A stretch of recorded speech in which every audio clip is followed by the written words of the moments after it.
Welcome back to another episode of the Fifth Quarter Podcast. I'm your host, Marcus Jones, the Bluff City Cowboy, coming to you live from Memphis, Tennessee. And tonight we are finishing our pre-training camp breakdown of all the different roster groups. And tonight the focus is on linebackers. I know I said last week I'll probably do linebackers and safeties, but just because I think we got a little bit more time, and I'll probably double up on a couple of offensive positions. Tonight, we're going to do linebackers only. So hope you guys are looking forward to another great informative show. As always, the Fifth Quarter Podcast is fueled by Cowboys Nation. So for you guys who are joining us right now, make sure you hit that like button. If you're watching from YouTube, make sure you hit that subscribe button. I see we got a couple of viewers joining us on X right now. So thank you guys joining us from X, from both the Bluff City Cowboys page as well as the DC4L page. If you guys get a chance, go over to Facebook, find us at DC4L.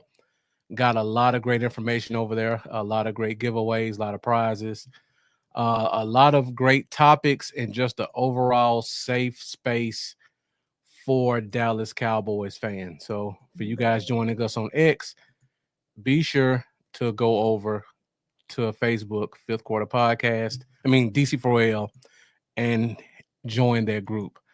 Also, if you get a chance, go over to YouTube, hit that subscribe button, find DC4L. We do have a YouTube page, DC4L as well. While you're on YouTube, go and find me also at Bluff City Cowboy. Once both of our pages get to 1,000, we will be doing a giveaway of a autographed Cowboys jersey. So if you guys would like an opportunity to win a free autographed Cowboys jersey, go over to YouTube, find DC4L, also find Bluff City Cowboy. Hit that subscribe button, help us get to 1,000, and you guys will have an opportunity to win that great prize. So for those of you who are not watching on X, again, this is an interactive show. Be sure to get in the comments. Let me know who you are, where you're watching from, how long you've been a Cowboys fan, any questions you got about the team or the linebacker position in general, because tonight's topic will be the linebacker position group. So we got a few guys over there, a lot of guys that most fans won't know their names, but I'm going to give you guys my analysis of the position group. I'll also give you guys where I think they all fall in the pecking order, and I'll give you a name of a free agent that we may consider looking at if we need to get some additional depth. The good thing about the linebacker position, most linebackers stay on the field for a long time. So whoever's your Mike linebacker or your middle linebacker, he's going to be on the field 95% of the time. And in the modern NFL, most teams run heavy nickel, which means they only have two linebackers on the field. So whoever that wheel linebacker is, he's probably going to be on the field about 75 to 80% of the time as well. So you only really need a starter at Mike Will, and then if you're fortunate enough to have a backup who can do both, those three guys are really all you need. And then you may bring in a fourth guy, heaven forbid someone gets injured, and then the rest of those guys are pretty much just bubble guys and special teams guys. So it's really not a position where you need a lot of players at, but even with that, those players are still important towards the shaping of your roster. So I see those views are still going up, but those likes are still only at 1. Thank you, Isaiah Bell Jr., for that like. So you guys watching us on Facebook, make sure you hit that like button. You can like, you can love, you can hate. Thumbs up, thumbs down. Give us a heart. Any engagement will help us to grow the Fifth Quarter Nation. So I guess I see the views are starting to go up, so I guess we'll go ahead and get into it. So again, tonight's topic is the linebacker position. So I'm going to give you guys starters, backups, pretty much the same format we've been doing for the past 3 weeks. And thank you, Isaiah Bell, for joining us tonight also. Okay, so give me 1 second. Let me get my screen together.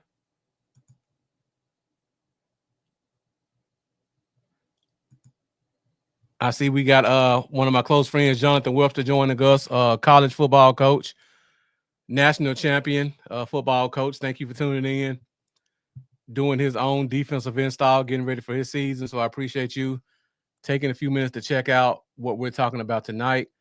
And again, tonight's topic is the linebacker room. And before we get started, if anybody else wants to get in the comments, feel free to join in the conversation as well. So let's go ahead and get into it. And we'll go right into the starters. Now, I know you guys look at this. B Bird, thank you for joining us. Appreciate you tuning in tonight. Now, I know a lot of you guys who aren't really familiar with off-season work are looking at this and wondering, who are these guys? But in my opinion, these are going to be your starters going into day one. So for you guys who aren't familiar, the Cowboys traded with the Titans for linebacker Kenneth Murray, a former first-round pick, only about 25, 26 years old. He's a thumper. He's a proven leader. He's a great run defense linebacker, super athletic. I think he's going to bring a lot to our linebacker group. And then also another name that I'm sure most fans will know is Jack Sanborn.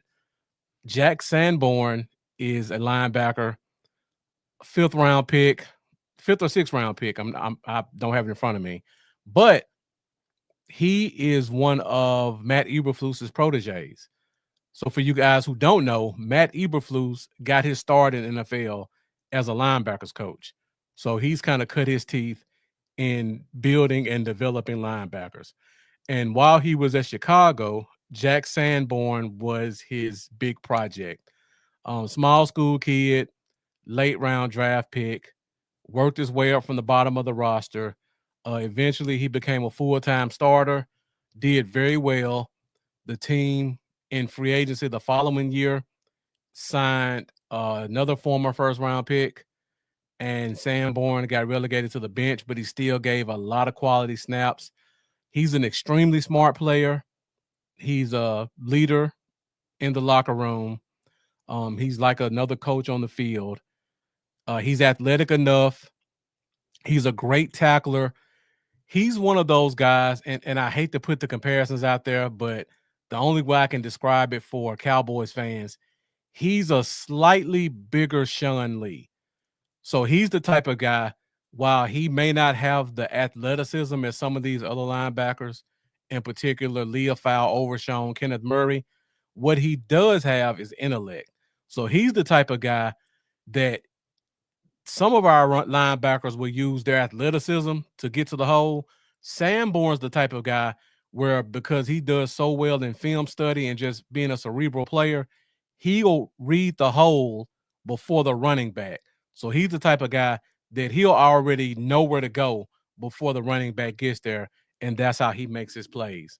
I don't think – I know I hate to say it, Isaiah, very high praise, but that's the type of player he is. He's not on Sean Lee's level, but he's that same type of athletic, a little bit undersized, but extremely intelligent type guy who makes plays just as much above the shoulders as he does below the shoulders.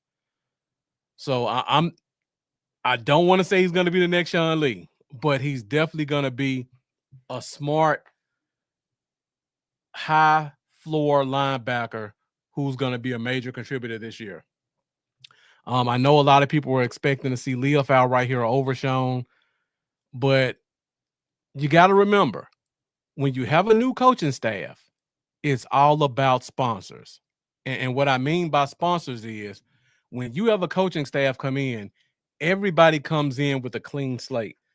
For the most part, the only thing these coaches know or what they've seen watching last year's film, OTAs, and minicamp. That's not a lot to go off of. So for a coaching staff to come in, they're going to start off relying heavily on what they do know. And this coaching staff knows Jack Sanborn. He's been a proven starter. He's given quality reps, and he probably knows the defensive scheme as well as any of the coaches. So even though a guy like Leo Fowl is younger or more athletic, having a guy on the field who can put guys in position is invaluable for a first-time coaching staff. And I think for that reason, that kind of gives Jack Sanborn the leg up on a guy like Leo Fowl. And then Kenneth Murray's just a monster, just plain and simple. I think Murray's probably a better Mike than Will, but I just think Sanborn's such a heady player that they'll probably start him off at the Mike. And then Murray's just so athletic and physically gifted that I think he'll be a more than capable Will playing in space, even though I think he's better inside the tackles. So I think this is definitely going to be an improvement over our linebacker group the past 5-6 years. Uh, One guy's a former first round pick, one guy's extremely intelligent. Neither one of them have a long injury history, so hopefully that means we see them on the field a lot and we see them on the field healthy. A lot of familiarity with the scheme. Both of these guys are still about 25, 26 years old, so we're still getting both of them in their prime, and I think they're going to be really productive in this game. So I think these are going to be our starters going into the season. Leofau may have something to say about that, maybe even Overshown if he gets healthy. But as of right now, I think we're going to see a lot of Sanborn and Murray when the season starts. All right, so let's go next to the backup positions. Now, this one was difficult for me. So the only thing I can come up with is this. We know who our number one guy off the bench is. That's Leofau. Last year was a rookie out of Notre Dame, smart, athletic, physically gifted, plays a little wild and loose sometimes, but sometimes you need a wild card guy like that to give the defense some juice. He's earned his way as the next guy off the bench.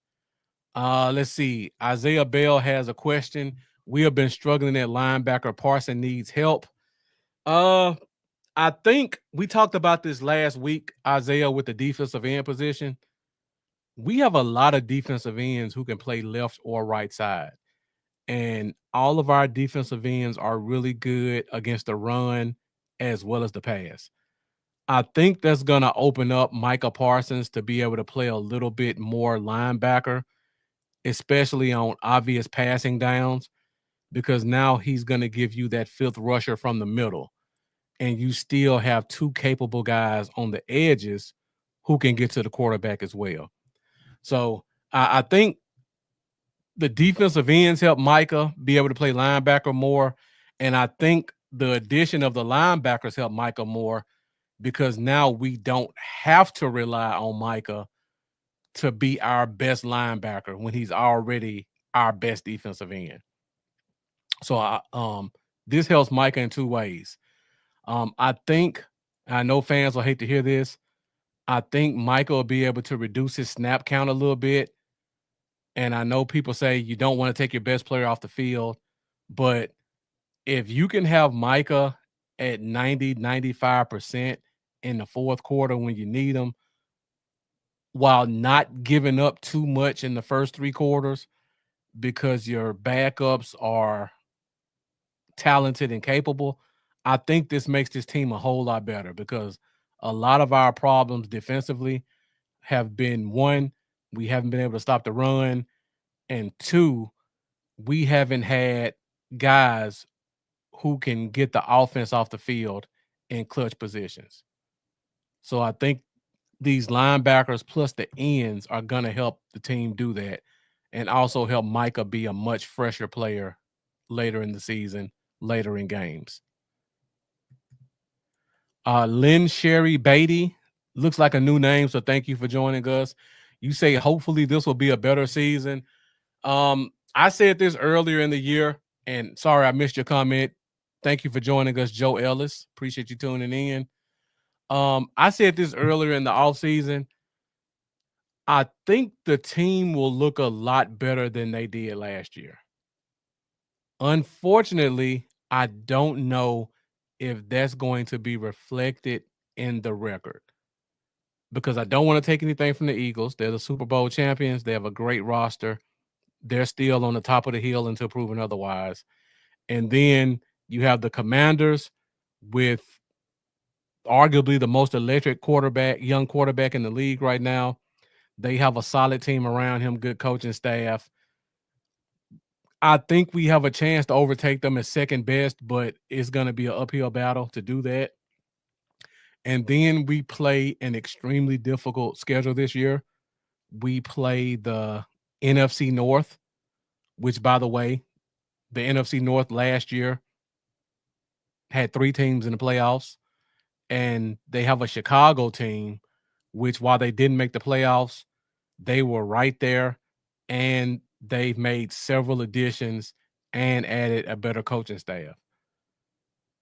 And then we also play the AFC West, which, by the way, had 3 teams in the playoffs last year.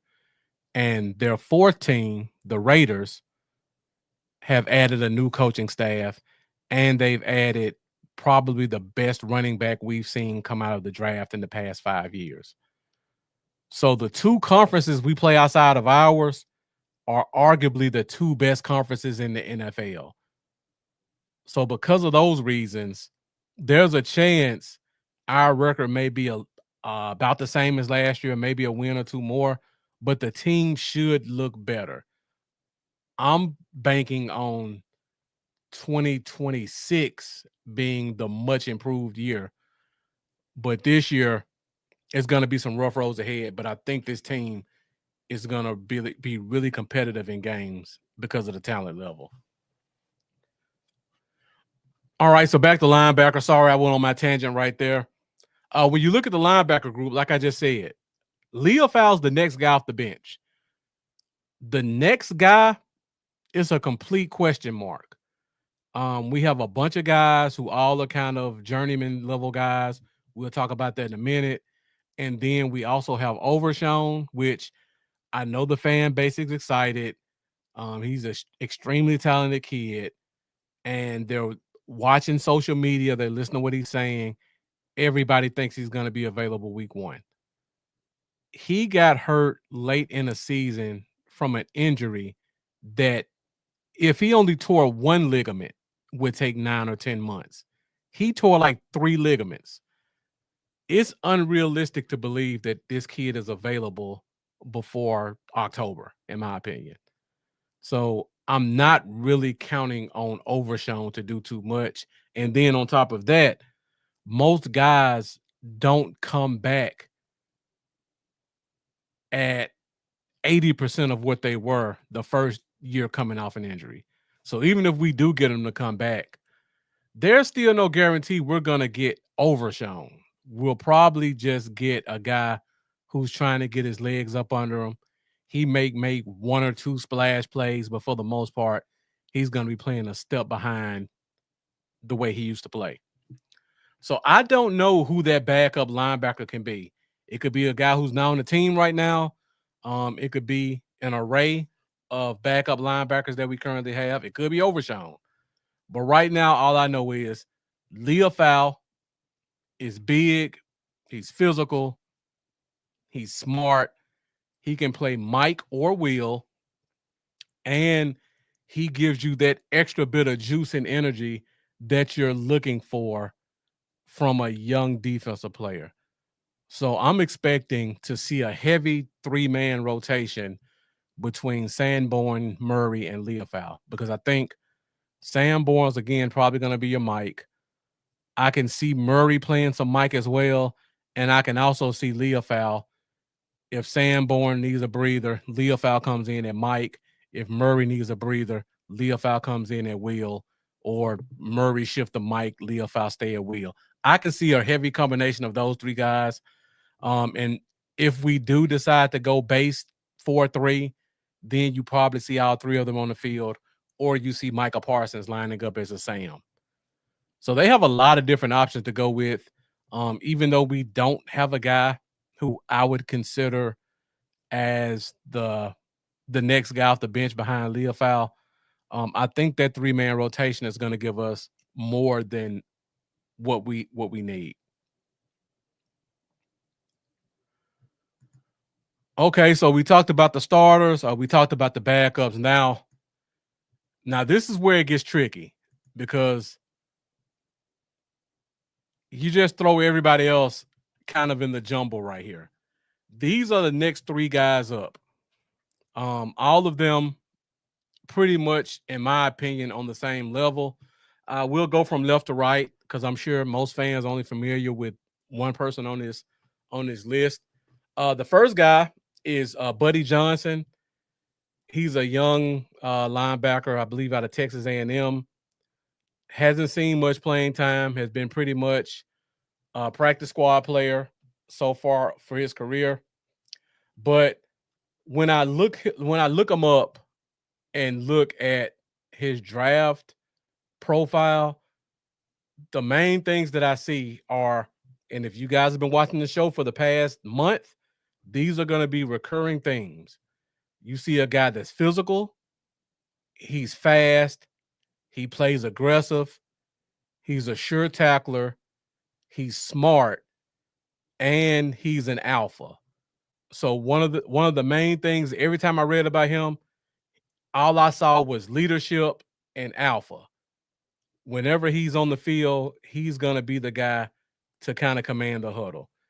And again, if you guys heard me talk about the free agents, you heard me talk about defensive linemen, there was a constant thing. They're going to be smart, they're going to be aggressive, and they're going to be leaders. So that's what this coaching staff is looking for. I'm going to skip Damone Clark, and I'm going to go to Darius Harris. Darius Harris, surprisingly, has won 3 Super Bowl rings. He was a member of the Chiefs for the past 4 years. He was the next guy off the bench. He was their Leofau. So he played behind Nick Bolton and Willie Gay for the Chiefs. So he's kind of in the same mold of those guys. A little bit undersized, 6 foot, 230. But again, physical player, smart player, athletic player, leadership guy. Whenever Willie Gay got suspended or Nick Bolton got hurt, Darius Harris stepped in, and if he played 4 games, he may have snuck a game in with double-digit tackles. So he's the type of guy that if given an opportunity, he can give you some quality reps. He has a ton of experience. He has athleticism. He has a Super Bowl pedigree, and he's pretty self-motivated. So he can be another guy who can be a leader in your locker room. And then we go to the middle, Damone Clark. So Damone Clark has been with the Cowboys for 4 years so far. Has all the physical traits you would want for a linebacker. I mean, he's 6'2", 6'3", 240, 245 pounds. He can run and hit. He's a physical guy. He's athletic. His problem has been, to me, and I don't want to insult his intelligence, but some guys are better taking directions than giving commands. And I think Damone Clark may be one of those guys. If you put him in position, he can read and react and make a play. But if you leave it up to him to make the decision, you're not going to get the best outcome. I think that's the best way to put it. And no fault of his own, we haven't put him next to the best linebackers who can bring out the best in him. I mean, he spent a couple of years with Jalen. We had LVE a couple of years who was in and out with injuries. Um, Even though Micah's an extremely talented player, he's not a true Mike linebacker who can put guys in the best position. And then last year, he was just completely overshadowed by Leah Fowl and Overshown, along with Eric Kendricks. So to me, this is the first year he has a chance to kind of really grab hold to the fourth linebacker spot. And he's playing for the first time with a bunch of linebackers who are smart, who are true Mike linebackers, and who can put him in position. So if there's ever an opportunity to see the best of Damone Clark, I think it's going to be this year. But essentially, all three of these guys would be considered special teams / on the bubble guys. And depending on the prognosis for Overshown, one of these guys is probably going to get cut. If I had to gun to my head right now, choose which guy I think probably doesn't make the roster, I think Darius Harris is almost guaranteed to make this roster. I think he may be our third best linebacker, even over Leah Fowl, but he's at worst our fourth best linebacker. Like I said, he played in Kansas City. He's won 3 Super Bowls. He has some extended playing time experience, and I think he can come in and start in a pinch if needed.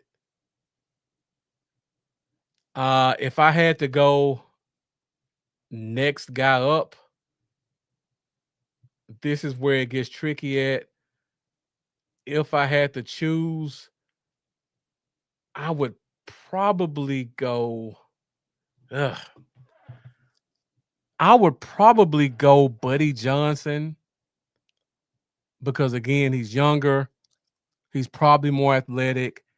He plays more special teams, which I think if you're looking at your fifth linebacker, you want to get the guy who's the least expensive and who plays the most special teams. I think Buddy Johnson fits both of those categories. The only way I think Damone Clark could beat out Buddy Johnson is if by chance he could make it a quality competition for that fourth linebacker spot. He would have to me, outright beat Darius Harris to make this roster. And again, remember what I just said. You got to have a sponsor when you have a new coaching staff. I think Darius Harris has a sponsor because they brought him here based off of his experience.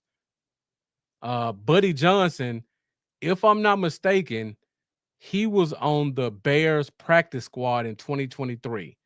So he does have some familiarity with Eberflus. Now, I don't know if that's going to mean a lot towards him making the roster, but what I do know is he played a ton of special teams, and that's always going to get a guy a roster spot.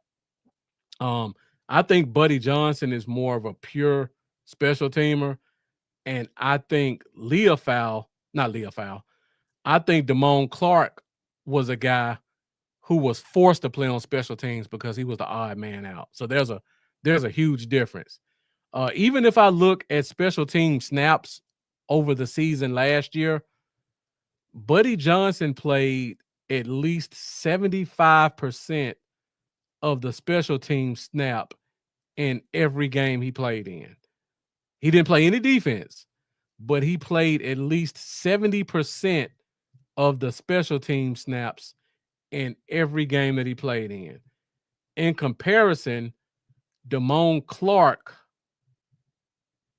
played under 50% of the special team snaps the first 7 games. And then after that, he started to play more special teams. He started to play 70, 80%. So when I look at that, that tells me that because he didn't start the season off as a special teamer, that he was just kind of thrown in that role because you're not going to just sit on the bench and be our fourth or fifth linebacker and not do anything defensively. You got to give us special team snaps. So I feel like he was more of he had to do it out of necessity, and Buddy Johnson was a pure special teamer. So I think for that reason, we're probably going to see Damone Clark as a late training camp cut if everybody stays healthy. So for all you Damone Clark fans out there, I'm sorry to say it, but that's just the way I see it. Unless he can beat out Darius Harris outright for that third, fourth linebacker spot, I don't see how he makes this team. Because then we go to our next linebacker. So right now we've gone through 6 linebackers. The team is probably going to keep at most, absolute most, 7 linebackers. It's probably going to be 6 because we're so deep at defensive end, and we've got guys like Ezaraku and Micah Parsons who can play a little bit of linebacker. I think they're going to go long at defensive end, and because of that, that's going to make them have to make a chop at the linebacker spot. And plus, we got so many cornerbacks who are out, we can't put them on IR, so we have to carry them on the roster. So between cornerback and defensive end, they're going to have to go thin at one position. They can't do it at defensive tackle. They only have 4. So I think the position they go thin at will probably be linebacker. So we talked about these 3 guys, and then we got to talk about the wild card guy. And you guys know the wild card is DeMarvion Overshown. Horrific injury in November of last year, tore 3 ligaments. The year before that, he was coming off injury. So he's got the injury-prone label. No 2 ways about it. You always got to be concerned about not if he gets hurt, when he gets hurt. But when he's on the field, he's shown flashes of being a special player. I mean, year 1, he came in 6'4", 225, just a ball of energy. Last year, he clearly worked on his body. Looks like he gained about 8 to 10 pounds, playing about 235. Still kept his explosiveness, but then he had the horrific injury. So now we go into year 3. Will the team rush him back? Will the team slow play him and bring him back October, November? Or do they shut him down completely and let him come back in his 4th year and try to earn his next contract? In my opinion, all 3 of those options have equal chances of happening. He could come in and say, you know what? I'm going to be a medical marvel. And even though I tore 2 or 3 ligaments, I'm going to be playing by week 4 of the regular season. That could happen. He may not be the player he was, but he'll be there and he'll be active. Or the team could say, you know what? This is a major injury. We're not going to risk the rest of your career. We're going to make you sit out for a calendar year. And they bring them back October, November. They use all of the injury reserve time, which I think is 10 weeks before they have to make a decision whether to shut him down for a year. So they may make him wait the full 10 weeks, bring him back around Thanksgiving, let him try to make that end of season run, get his legs back under him. Hopefully by week 15 or 16, we start to see flashes of what made the fan base fall in love with him. Or they could say, you know what? He's 25 years old. He's coming off basically 2 injuries. This last injury was pretty horrific. We're going to guarantee him a roster spot for 2026. Let's shut him down completely. Let's get him at 100% health. And then in 2026, we're going to unleash him and see what he has to see if he should be on this team going forward. All 3 of those options could happen. That's why I have him as my wild card, because I don't know if he's going to play week 4 or if he's not going to play at all.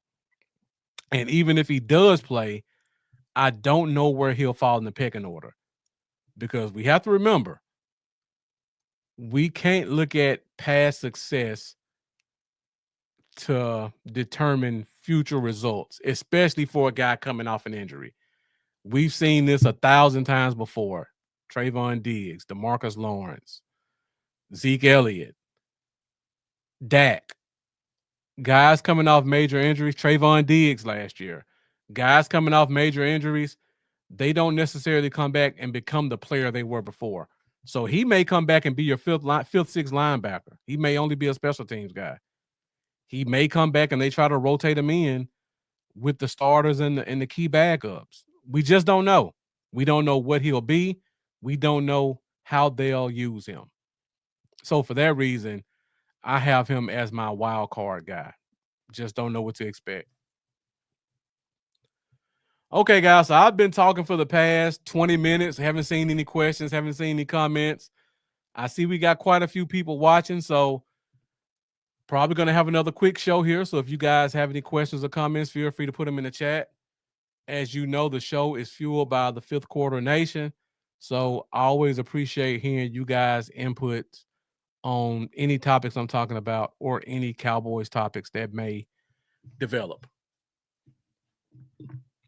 All right, so we're at 37 minutes, and I'm pretty much at my last slide right now. So we're gonna have another short show. I probably should have done linebackers and safeties together. All right, so we're at my last slide. Now, like I said early in the show, I think we're good at linebacker. I like our two starters. I like our key backup. I think we're gonna have a heavy rotation between Leofow, Sanborn, and Murray. And then you sprinkle in Micah Parsons, Ezaraku, whoever else may give us some special package linebacker snaps. So I don't think we need another linebacker. But if we do decide to, I see Jonathan has a question. So Jonathan says, how much linebacker do you see Parsons at? That's a good question. Again, and this is gonna go back to our defensive end talk last week, because we talked about defensive ends. Over the past 3 years, we've used a second round pick on Sam Williams. We've used a second round pick on Marshawn Nealon. This year, we used a second round pick on Donovan Ezaraku. So we have 3 defensive ends who are highly drafted, who are all talented, who can fill a role at defensive end opposite Micah Parsons, or they can fill in Micah Parsons' spot if we need them to. We also just paid a lot of money to Dante Fowler to return, who's coming off a 10-sack year. So we have a rotation of 4 to 5 defensive ends with talent and just experience at the position, and they're all young. In the past, we've seen Micah Parsons playing anywhere from 10 to 40% of the snaps. It's really varied over the past couple of years. I really don't know how much linebacker I would expect to see him at. I would probably expect the number to be closer to 10 than 40, because I think we have much better linebacker play now that we don't necessarily have to put Micah at linebacker to bail us out. I think he plays more than 10 because we do have capable linebackers. I mean, we have capable defensive ends. So in the past, we had to put Micah at the left defensive end to generate a pass rush. If Micah's not out there, nobody's getting home. I don't think we're going to have that problem this year. So if you want to put a Fowler and an Ezaraku as your bookends, those guys I think are good enough to be able to generate a pass rush. So I think that gives Micah less snaps at defensive end. The question is, does he fill in those snaps at linebacker, or does he take a well-needed rest? I personally think he's going to get more rest. I would probably expect his total snap count to go from 90% where it was last year to closer to 75, 80% of the total snaps. And I would expect his linebacker snaps to be probably closer to 15%, where at sometimes he may reach 40% in years past. So I'm saying 75% defensive end, 15% linebacker, 10% rest. When in years past, it was almost 50-45-5 or 50-48-2 in terms of the percentage of rest. Jonathan asked another question. Playing in nickel personnel the majority of the snaps, who's the best cover linebacker? Now, that one remains to be seen because all of these linebackers that we have, our top three linebackers, one was a trade, so we really don't know what he is in this scheme. One was a free agent signing, and one is a second-year player coming out of Notre Dame. From what I've seen, because I've watched 4 Sanborn games, and I've been following Kenneth Murray since he was drafted by the Chargers, and he went to the Titans. I would probably say Murray's probably no, I take that back. I would probably say Leofau is your best cover linebacker, only because he didn't do a ton of it last year for Dallas, but when he was at Notre Dame, they were lining him up at Mike, Will, nickel. He played some outside corner a couple snaps. They played him at strong safety. They put him all over the field. And I think the reason we were able to draft him in the 3rd round is because Notre Dame moved him around so much, it damaged his draft stock as a pure linebacker because there was not enough consistent tape out there to see what he could be as a linebacker. I think the rest of the league's losses are a gain. If you watch him in Notre Dame, he plays some nickel, he plays some strong, and he covered as a wheel. I think just naturally being younger, being the most athletic, having that experience, I think he's probably our best cover linebacker. From there, I would probably go Kenneth Murray. While I don't think Kenneth Murray is a strong cover guy, I think because of his athleticism that he's good enough to play well in space. If Overshown were healthy, I would probably put Overshown at 2. But again, towards ACL, MCL, PCL in November, you can't expect much from him. So if Overshown was healthy, I'll put him at 2. Since I don't think he is, I would go Leofau, Murray, Sanborn. So I expect a heavy rotation of Leofau and Murray at the wheel, and Sanborn and Murray rotating at the mic, sprinkle in some Micah Parsons. And looking at Eberflus's scheme, he runs a heavy cover 2 zone. So because of that, you don't really get your linebackers on the island much. So really you just need somebody who can move well in space and be able to read and react and kind of read his zone. And I think all 3 of those linebackers are good enough to do that. But if we were ever in a position where we needed a linebacker to cover a running back out of the backfield on a flare route or a wheel route, or we needed him to carry a tight end up the middle of the field on a post, I would probably put Leofau as my number 1 guy doing that.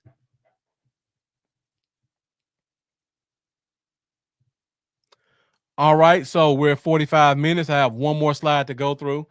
Like I just said, I think we're good at linebacker. All of our linebackers are young. All of them are athletic. All of them are smart. And I think they're interchangeable enough that our top 3 linebackers can play Mike or Will.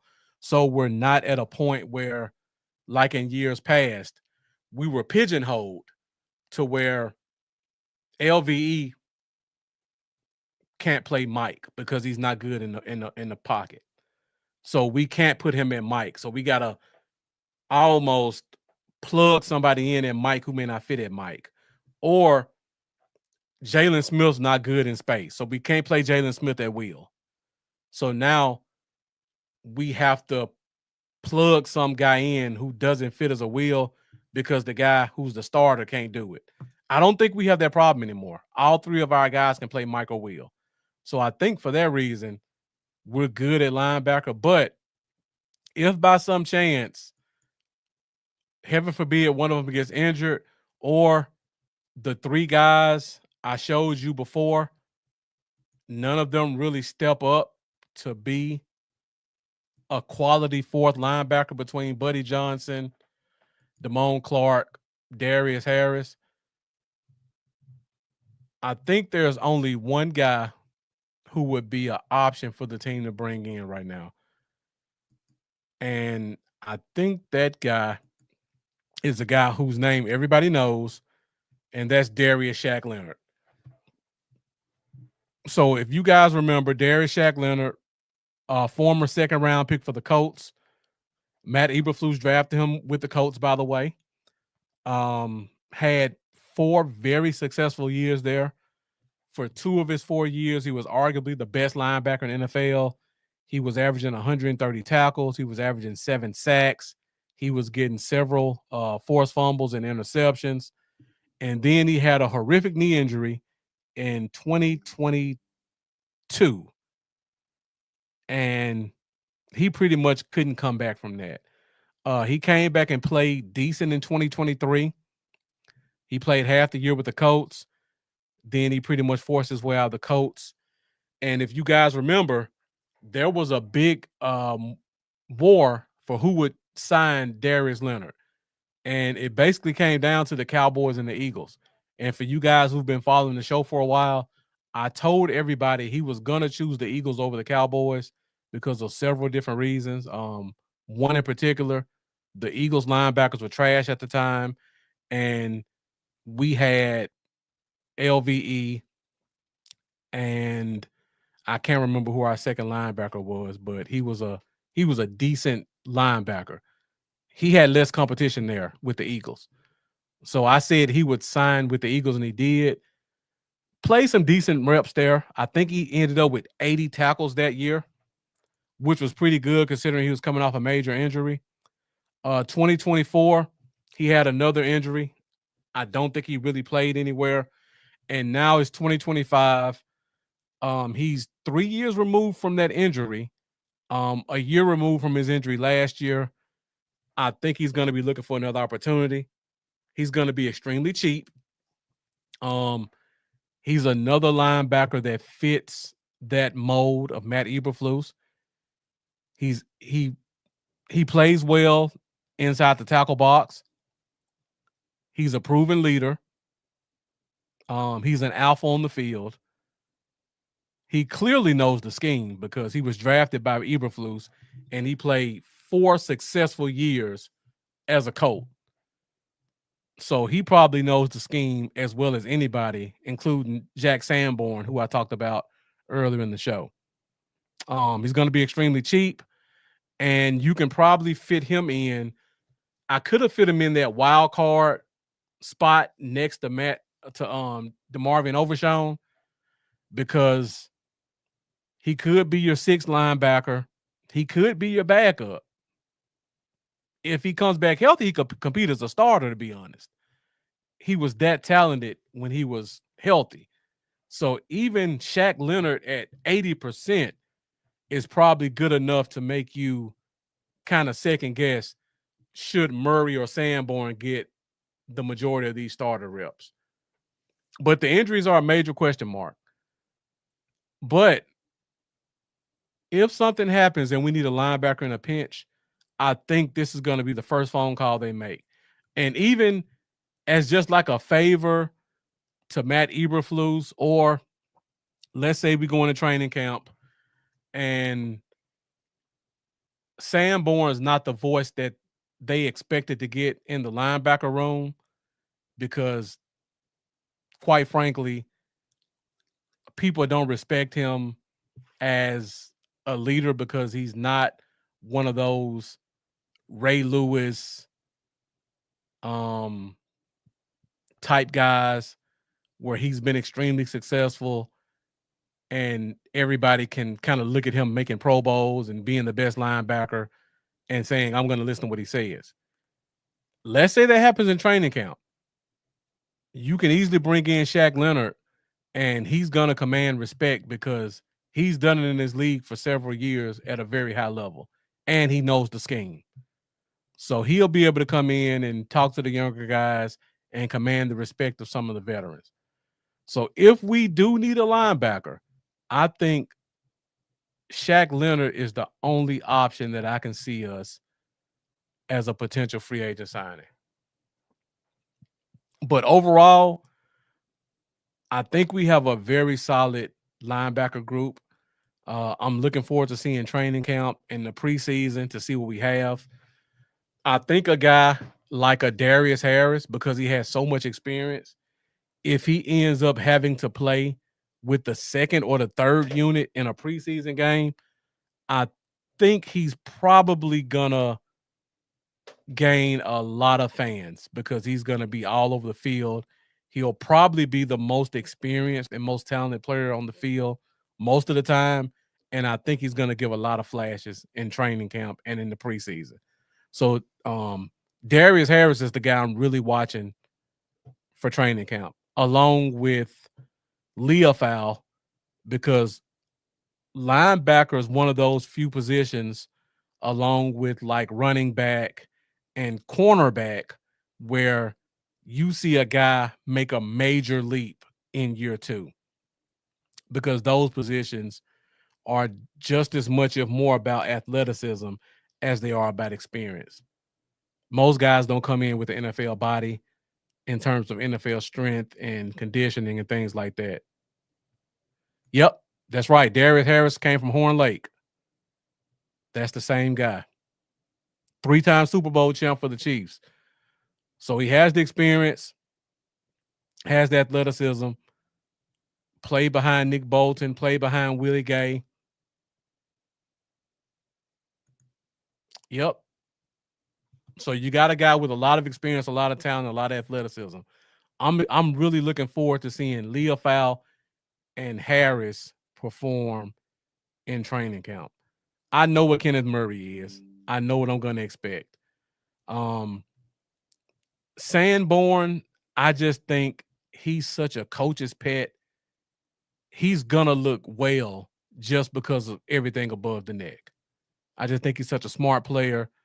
And when we're going through the dog days of training camp, he's just going to be a step above intellectually at the linebacker position, that he's going to put himself in the position to look well.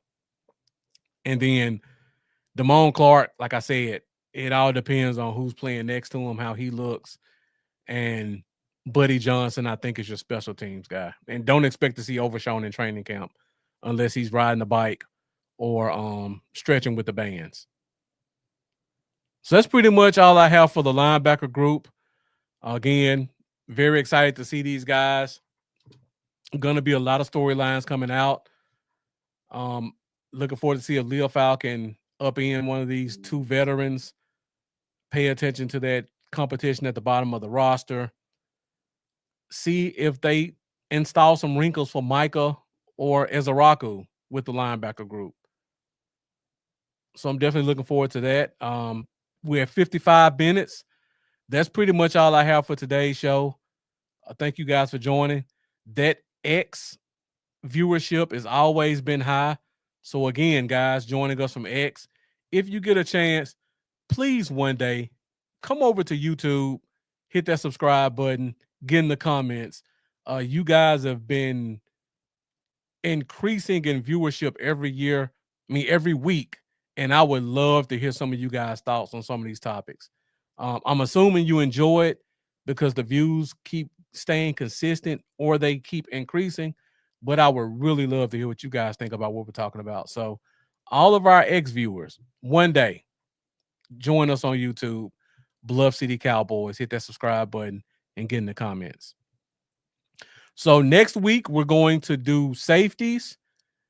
And then the week after that, we're going to have a special guest. So, I haven't decided if we're going to do corners or if we're going to do some special topics. I still can't release who that special guest is. He's not a player, but if you guys follow social media, he's always talking about the Cowboys. That's all I'm gonna say. I'm pretty sure a lot of you guys can probably guess who that is from there. He's very popular in Cowboys Nation. He doesn't have a podcast. Well, maybe he does have a podcast now, but he's always talking Cowboys, and we're probably going to talk a little bit of corner with him, but for the most part, we're just going to pick his brain and we're going to let you guys in the audience ask him questions. I still can't reveal it yet. I have to check with Amanda first to make sure it's okay to clear it. But going to have a very special guest on, I believe that's July 9th. And then the following week, which will be July 16th, we will be doing our 10 questions as we enter training camp. And that'll take us directly into training camp. And then from there, the first week of training camp, if there's no news out, we'll do offensive linemen and tight ends. And then we'll probably lump quarterbacks, running backs together. And then we'll finish off with wide receivers. Or we may not even do quarterbacks because we pretty much know what that is. It's 3 guys. They're all going to be on the roster. We know who the starter is. We know who the backup is. And we know who's the third quarterback. So I may not even cover quarterbacks. We may just go offensive line and tackle. Offensive line and tight end. And then wide receivers and running backs. And then we'll close out our position breakdown. So Errol Gardner, thank you for joining us tonight. Appreciate you tuning in. Thank you for Jonathan Webster, Isaiah Bell, Joe Ellis, B Bird for joining us in the comments. Shouts out to Jeff who joined us late tonight. Appreciate you tuning in as well. We'll probably have Jeff on another show before we get to training camp. If not, you will definitely see Jeff back in front of the camera again before the season starts. Another great show tonight. Thank you guys for tuning in. Appreciate you guys for all your support.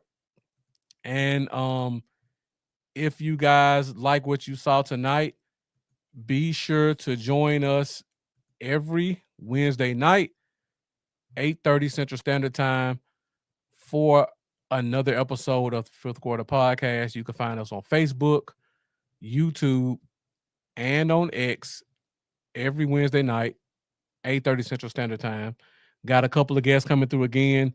So we're going to have a lot of great content, a lot of great dialogue as we prepare for the 2025 NFL season. So appreciate you guys for joining us tonight. Appreciate all your support, all your likes, all your shares, all your comments, everything you do to continue to grow the Fifth Quarter Podcast Nation. And as always, let's go Cowboys. I'll see you guys next Wednesday.